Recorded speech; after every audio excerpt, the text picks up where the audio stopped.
Me llamo Lucía Serrano. La noche antes de la boda de mi hermana, mi padre se puso de pie frente a 140 invitados, levantó su copa de cava y me destruyó en público. No fue una broma, no fue un comentario desafortunado, fue calculado, ensayado, frío.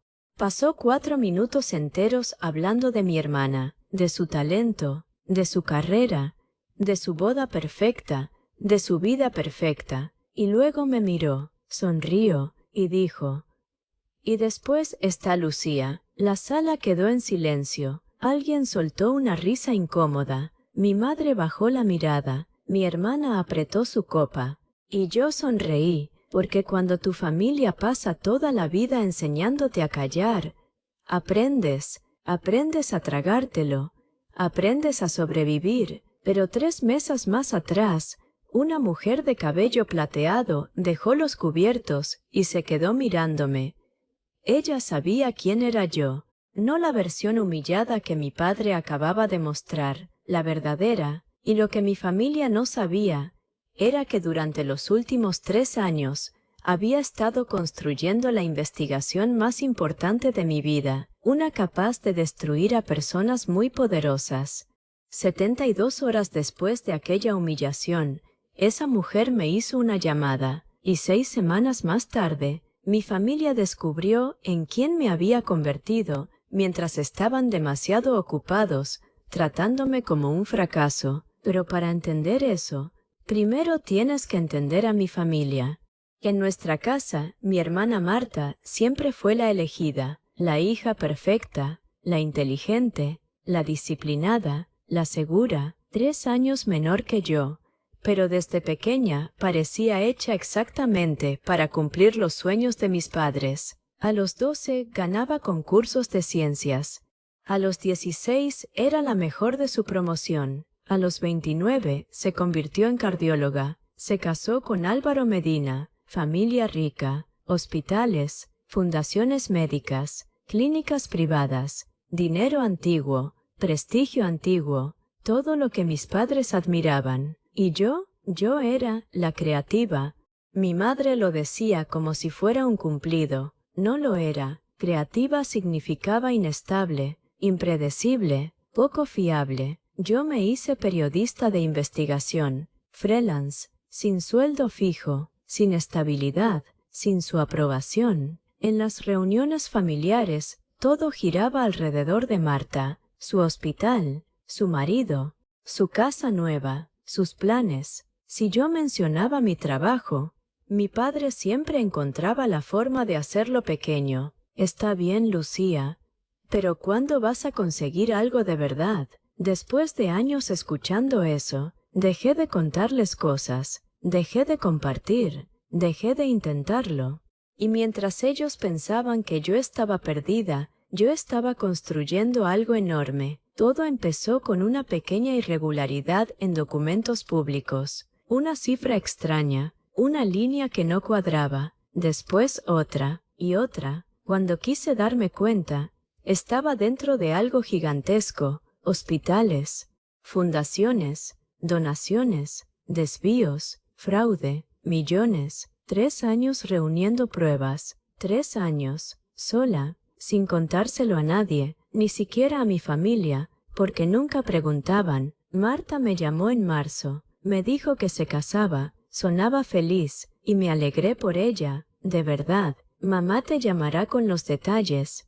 Siempre era así, educada, distante. Días después, mi madre llamó, con esa voz seria: «Esta boda es importante, Lucía». Ese tono, el tono de compórtate. La familia Medina conoce a mucha gente influyente. Traducción: no nos avergüences, y procura no hablar demasiado de tu trabajo.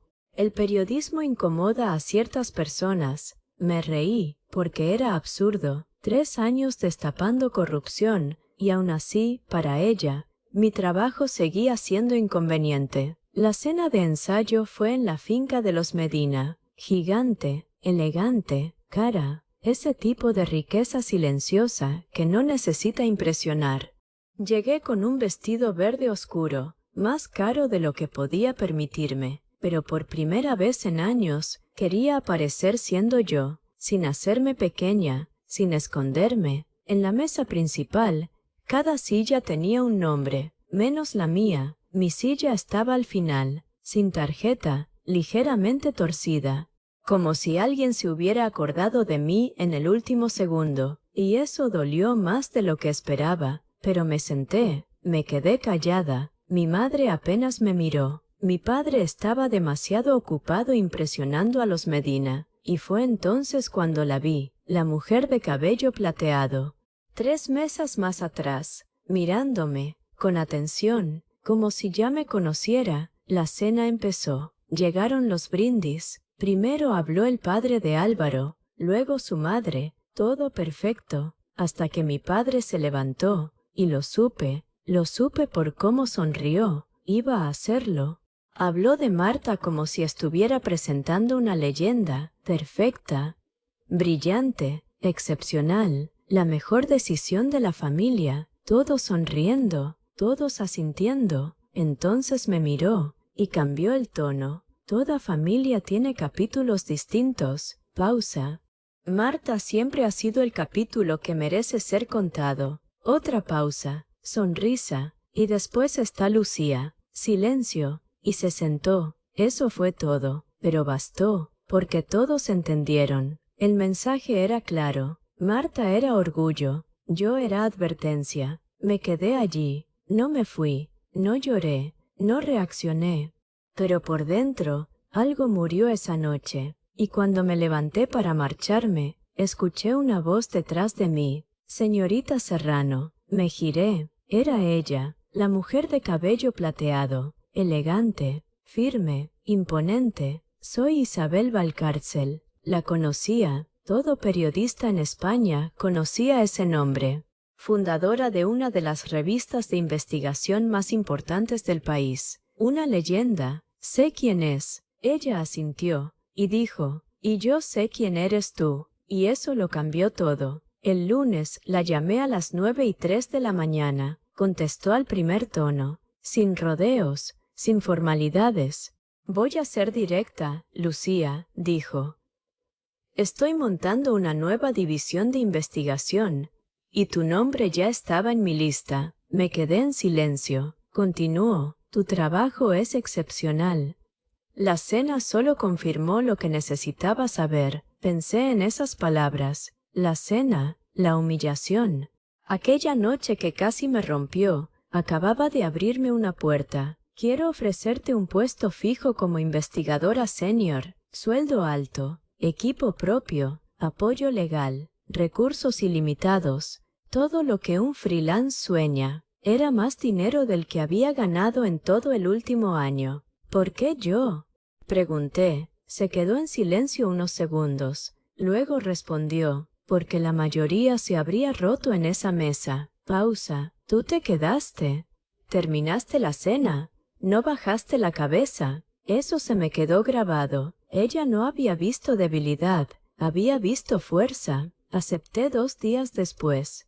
Pero todavía quedaba algo más grande. Mi reportaje, mi investigación, saldría publicado en 6 semanas, y nadie en mi familia tenía idea. La boda fue el sábado, perfecta, lujosa, exactamente como mis padres querían. Marta estaba preciosa. Álvaro lloró al verla. Eso era real, al menos esa parte. Pero mi sitio, tercera fila, no con la familia, tercera fila, en la recepción, mesa 11, mientras toda la familia estaba en la mesa 1. A esas alturas, ya ni dolía, se había convertido en costumbre, en confirmación. Yo no pertenecía allí. En mitad de la fiesta, mi madre se acercó. Tu padre no quiso decir nada con ese brindis. Casi me reí. Claro, el viejo intento de borrar el daño sin admitirlo. Claro que no, respondí. Ella se relajó, como si eso arreglara algo, como si el problema fuera solo mantener las apariencias. Me fui antes de medianoche.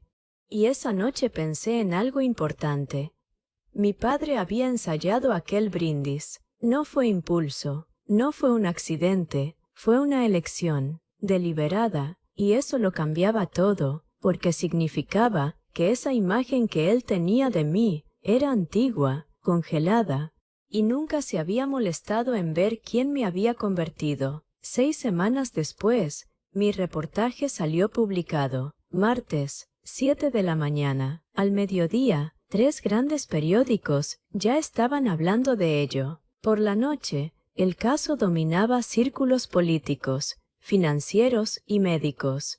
Fraude millonario, hospitales, fundaciones, blanqueo, corrupción, directivos cayendo, dimisiones, investigaciones abiertas. Era la mayor historia de mi vida. Mi nombre estaba en todas partes. Mi móvil se bloqueó de tantos mensajes, editores, abogados, periodistas, invitaciones, ofertas. Y entonces Isabel me escribió: «Bienvenida al siguiente nivel». Esa noche llamé a mi madre. No sé por qué. Quizá esperanza, quizá costumbre. Ella contestó: «¿Ha pasado algo?» Siempre eso, siempre asumiendo problemas. No. Hoy ha sido un día increíble. Silencio. Ah, qué bien. Y cambió de tema. La luna de miel de Marta, los regalos, las tarjetas de agradecimiento, ni una sola pregunta, ni una. Colgué 7 minutos después. 13 días más tarde, me llamó, a las 7:20 de la mañana. Su voz temblaba. «Lucía, ¿qué pasa?» Marisa Gómez me paró en el mercado. «Marisa, su amiga chismosa, leyó tu reportaje». Me quedé callada. «Dice que es extraordinario». Silencio. «Dice que todo el mundo habla de ti». Respiró hondo y me preguntó si estaba orgullosa. Pausa. Larga. «¿Qué escribiste exactamente?» Eso me golpeó, porque todavía no lo sabía, ni siquiera entonces. Un reportaje en el que trabajé durante 3 años. Silencio. ¿3 años? Sí. Más silencio. ¿Y por qué nunca nos lo contaste? Respiré. Por fin, la pregunta, porque cada vez que os contaba algo importante, lo hacíais pequeño. Silencio. Cuando le hablé a papá de una gran investigación en 2021, me preguntó cuándo conseguiría un trabajo de verdad. Nada.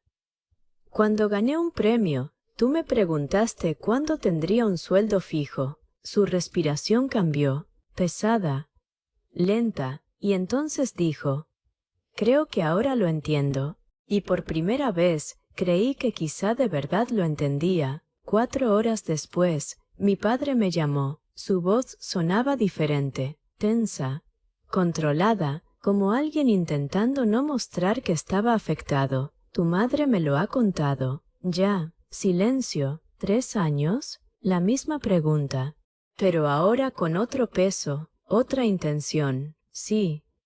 «¿Y por qué nunca dijiste nada?» Cerré los ojos. La misma respuesta, la misma verdad, porque nunca quisisteis escuchar. Silencio. Entonces recordé algo, algo concreto, algo que llevaba años clavado dentro de mí. «¿Recuerdas lo que me dijiste en 2021? Silencio. Largo. Me dijiste que el periodismo no era lo bastante estable. Soltó el aire, pesado, y lo supe, lo recordaba. Ese fue el día en que dejé de contaros cosas. Más silencio. Y entonces dijo algo que jamás pensé escuchar. «Es justo». Me quedé inmóvil. Mi padre nunca admitía errores. Nunca. Pero eso no fue todo. «¿Isabel Valcárcel estaba en aquella cena?», preguntó. «Sí». Silencio. Más pesado esta vez. «¿Escuchó lo que dije?» «Sí». La pausa fue larga, demasiado larga, y entonces dijo: «Me avergoncé». Respondí antes de pensar: «No».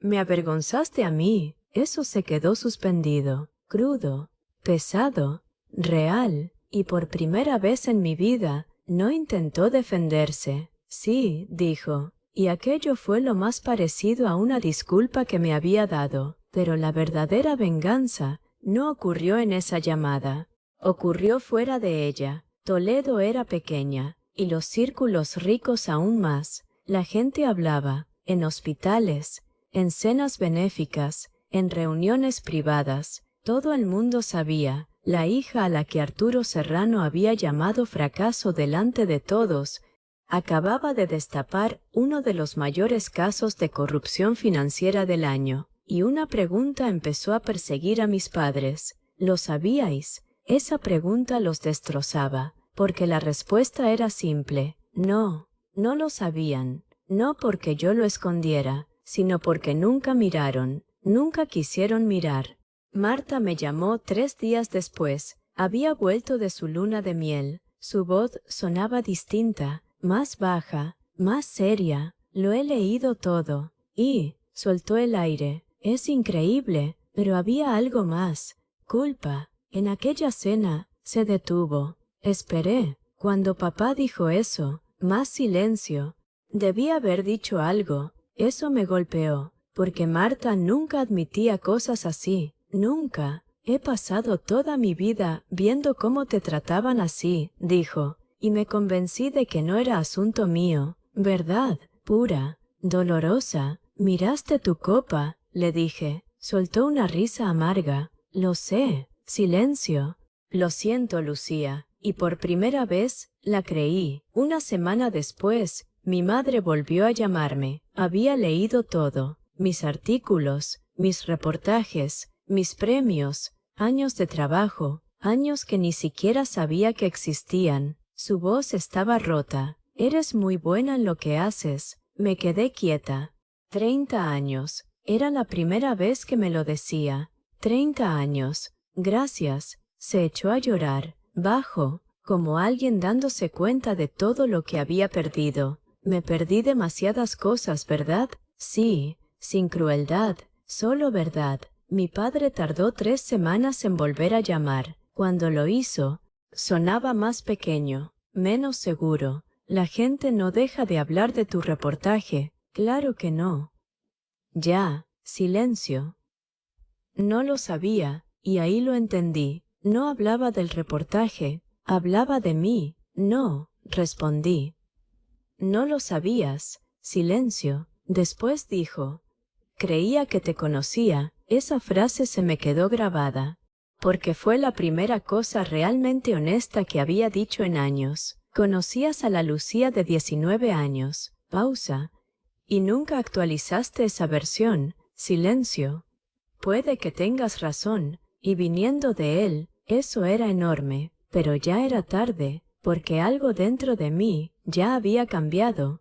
Ya no necesitaba que me vieran. Ahora el mundo ya me había visto, y eso era suficiente. Mi nuevo trabajo empezó en enero, e Isabel lo cambió todo. Equipo, recursos, protección legal, tiempo. Por primera vez en mi vida, no tenía que sobrevivir de una historia a otra.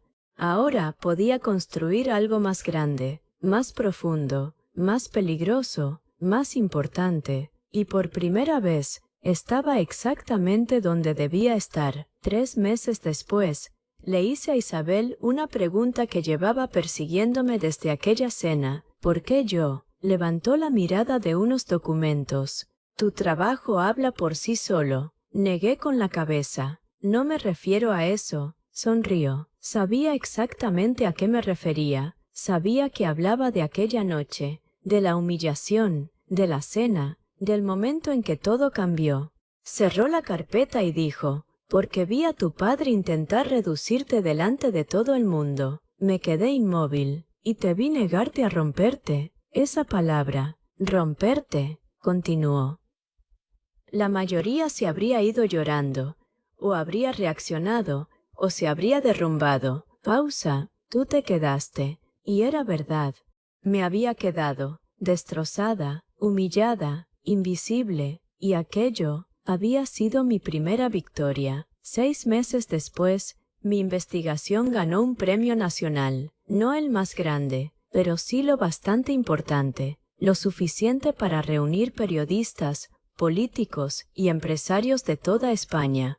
Mi madre me llamó, preguntó si podían ir. Ella lo pidió, mi padre no. Yo dije que sí. La noche de la ceremonia, se sentaron en la 4ª fila, no en la zona reservada, no delante, solo como invitados. y por primera vez en mi vida, ellos estaban sentados en mi mundo, no al revés. Cuando dijeron mi nombre, toda la sala se puso en pie, una ovación completa. Me quedé quieta unos segundos. El peso de ese momento me atravesó por completo. Miré alrededor. Vi a Isabel aplaudiendo. Vi a Marta llorando. Vi a mi madre secándose las lágrimas. Y vi a mi padre, inmóvil, mirándome, pero distinto, como si por fin me estuviera viendo, de verdad, como si estuviera intentando reconciliar a la mujer que tenía delante con la chica a la que decidió llamar fracaso tantos años atrás. Después de la ceremonia, en el pasillo del hotel, se acercó, despacio, casi incómodo, como si no supiera cómo hacerlo. Se detuvo frente a mí, puso su mano sobre mi hombro, extraño, pesado, real, y dijo: «Estoy orgulloso de ti, Lucía», sin comparaciones, sin pero, sin Marta, sin minimizarme, solo eso. Quisiera decir que eso curó todo, pero no fue así. No borra décadas, no borra años siendo invisible, no borra todos los momentos en los que tuve que crecer sola, pero curó algo, porque era verdad, y sobre todo, porque ya no definía quién era yo. Esa es la parte que nadie te cuenta. La historia que tu familia crea sobre ti no siempre es la verdad. A veces solo es una versión vieja, una versión congelada en el tiempo. Durante años, mis padres me vieron como alguien incompleta, inestable, menor.